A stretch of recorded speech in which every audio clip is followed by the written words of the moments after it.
안녕하세요. 타로 봐준다고 해서 왔는데 제가 서울시 사는 청년인데요. 솔직히 서울시장 후보 뽑으면 누구 뽑아야 될지 하나도 모르겠어가지고 잘 찾아왔어. 내가 봐줄게요.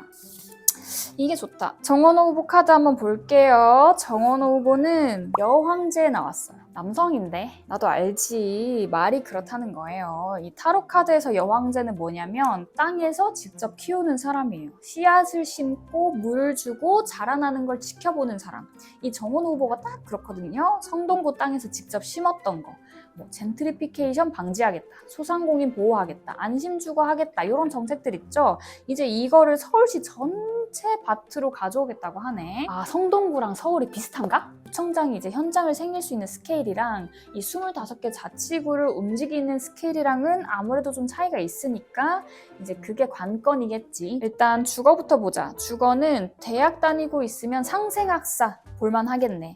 보증금 100만 원에 월세 20만 원, 30만 원짜리 이제 방을 임기 내에 5만 호를 공급하겠다고 합니다. 이것도 성동구에서 해본 정책이거든. 이게 공급 숫자도 있지만 접근 방식이 좀 오세훈 후보랑 다르다. 처음 독립하는 청년들한테는 이 중개비나 생활비로 70만 원을 주고 이 복비라는 게 크잖아 또. 집 계약할 때 반값 중개 수수료로 40만 원 정도 아끼는 거지. 그러니까 독립하는 첫 순간부터 서울에 처음 정착하는 과정을 챙기는 방식이야. 70만 원 좋다. 진짜 필요해요. 그리고 진짜 독립할 때 복비가 너무 비싸요. 그렇지. 그리고 일자리도 땅에서 키우는 방식이에요. 신촌, 청량리, 관악, 대학가의 3군데를 창업 클러스터로 만들겠대.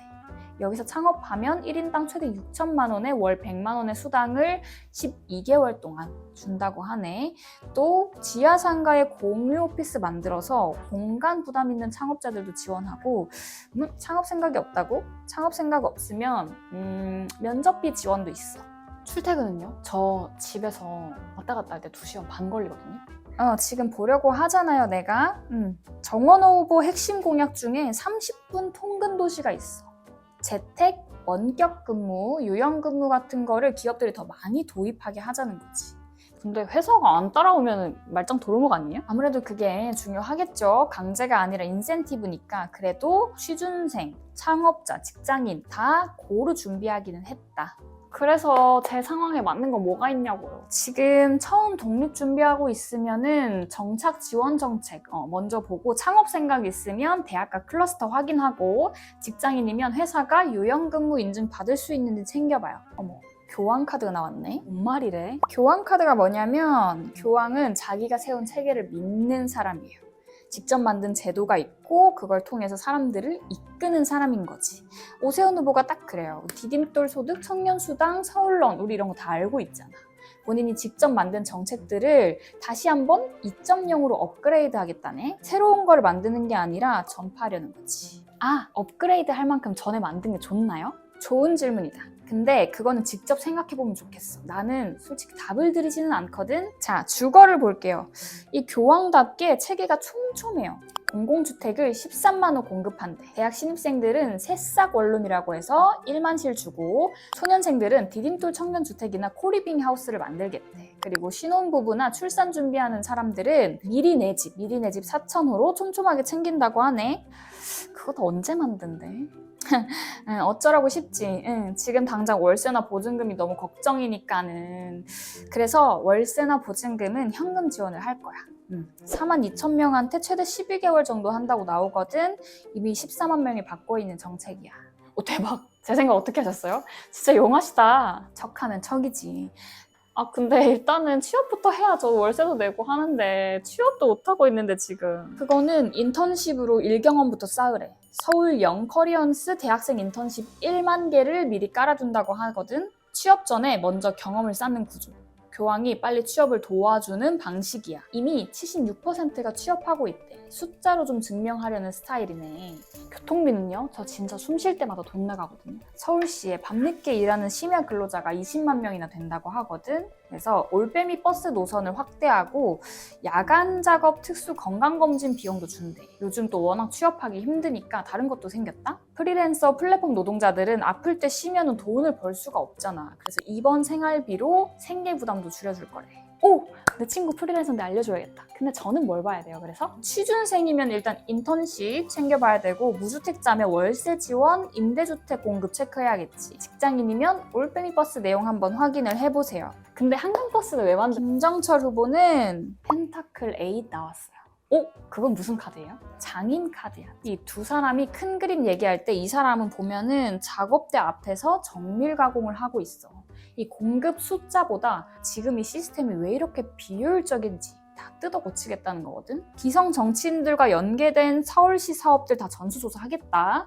그리고 시민단체 회계 부정 전수조사를 1순위로 내세우는 유일한 후보예요. 지금까지 뭔가 문제가 많았다는 건가? 뭐 김정철 후보는 그렇게 보는 거지. 돈 세는 곳이 많을 거라는 거야. 주거에서는 제일 독특한 게 이 지분 적립형 주택이에요. 초기 자금이 없어도 지분을 조금씩 쌓아서 서울에 언젠가는 내 집을 만들게 되는 구조거든요. 이 목돈 없이 시작할 수 있다는 게 포인트예요. 1인 가구 중심으로 서울시를 재설계하겠다는 계획도 밝혔어요. 이게 다른 후보들이랑 되게 다른 점인데, 공급 숫자보다는 시장 구조 자체를 정밀하게 손보겠다.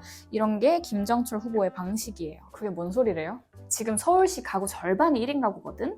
1인 가구 전용 공급을 늘리고 이 주거 공간도 1인 가구 기준으로 다 만들겠다는 거지. 그러니까 새로운 설계도를 가지고 온 장인이라는 거야. 그리고 우리 다 강남에만 살 필요 없잖아.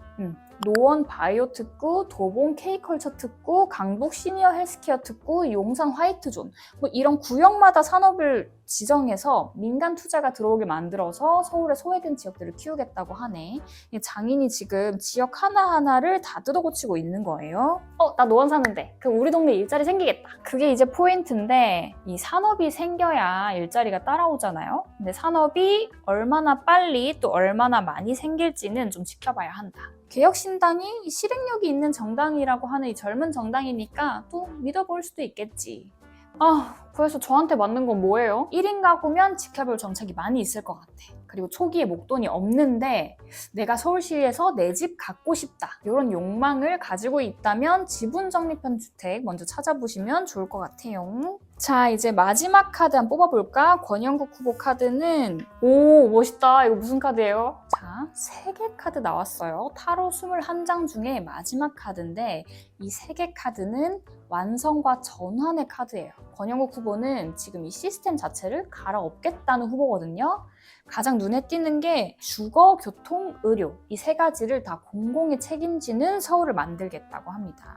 그것도 무슨 말이지? 그러니까 주거비, 교통비, 의료비는 당연한 권리라는 거야. 그래서 우선 주거는 4명 중에 공급 목표가 제일 커요. 공공임대 20만 원으로 늘리고 전세 월세 가격 못 올리게 상한제를 두겠대요. 그리고 한시적으로 전월세를 동결하겠다고도 합니다. 그리고 청년 주거수당이라는 게 있어. 월에 20만 원을 최대 3년 동안 지원하는 건데, 이 세입자들을 이 당연한 권리를 가진 시민으로 보겠다는 거거든요. 이 3개 카드답게 집을 지원하는 게 아니라 주거할 권리라고 하는 이 개념 자체를 바꾸겠다라고 하는 입장으로 보여요.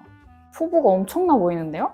맞아. 이 교통카드에서도 되게 3개 카드다운 공약이 있어요. 바로 대중교통 무상화입니다. 오! 지하철이랑 버스가 다 공짜라고요? 대박인데? 그렇죠. 우리 취준생이나 직장인들 매달 쓰는 교통비만 사실 6만 원, 10만 원 되잖아. 이게 없어지면 현금 지원하는 것만큼이나 지갑이 단속이 되지 않겠냐는 거죠. 시스템 자체를 바꾸자는 거야. 의료비도 연에 100만 원이 넘어가면 거기부터는 서울시가 지원을 해준대요. 아프면은 병원 가기도 무서워요. 돈 많이 나올까 봐. 맞아. 그러니까 의료를 복지가 아니라 권리로 보자는 입장인 거지. 그리고 일자리 공약이 되게 특이해요. AI 전환기금이라는 게 있어. 이게 빅테크 기업들한테 지역 기여금을 받아가지고 AI 때문에 일자리를 잃은 노동자들을 재교육하고 전환하는 데 쓰자는 공약이거든요. 이 4명 중에 유일하게 AI로 일자리가 사라지는 문제를 다루고 있는 것 같아. 노동감시단도 운영하고 플랫폼이나 비정규직 보호조례도 있어요. 그러니까 3개 카드가 시스템을 바꾸는 것처럼 지금 있는 일자리를 단순하게 늘리겠다가 아니라 이 지금 노동권이라고 하는 또 구조를 바꾸겠다고 하는 후보인 거죠. 그러니까 이 3개 카드는 아직 이런 세계가 오지 않았을 때는 좀 이상적으로 느껴질 수도 있어요. 하지만 때로는 또 관성을 바꾸는 이런 힘들도 눈여겨보면 좋다. 지금 교통비나 주거비나 의료비 부담이 큰 초년생이나 취준생이라고 하면은 아무래도 대중교통 무상화가 가장 와닿겠죠. 일단 지갑에 숨 쉴 구멍이 생기는 거잖아. 그리고 지금 내가 살고 있는 집에서 좀 오래 살고 싶다. 이사 가는 게 너무 스트레스다라고 하면은 전월세 상한제 이런 거 보면은 좀 매력적이겠죠. 그래서 저 누구 뽑으면 될까요? 나는 이 카드를 읽어줄 뿐이지 답을 드리지는 않아. 타로는 이런 에너지가 있다라는 거지, 이 사람이 정답이다라거나 뭐 이런 거는 아니거든요. 그러니까 오늘 카드를 보고 나서 내가 어떤 판단 기준을 가지고 투표해야 될지를 좀 스스로 한번 생각을 해봐요. 그러고 나면은 나한테 맞는 후보가 누군지 상대적으로 나오겠지. 그러면은 6월 3일에 꼭 투표해주세요.